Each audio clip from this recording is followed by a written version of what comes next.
Okay, magluluto po tayo ngayon ng beef ampalaya. Hulog po natin ng olyo. Hulog po natin ng bawang at sibuyas. Halo lang po natin yan, papupulahin. Huhulog natin ng kamatis.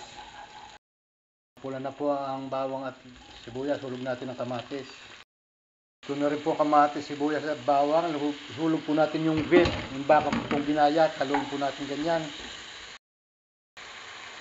Lagyan po natin ng oyster soy sauce po.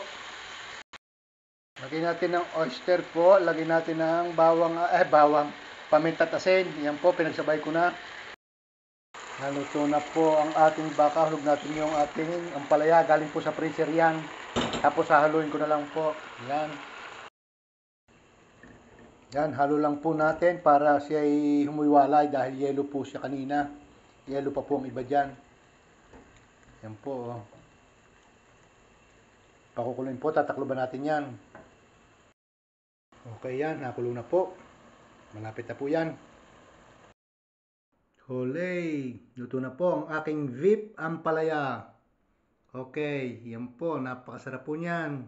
Nausok-usok pa. Okay po. Thank you po for watching. Bye-bye po and God bless.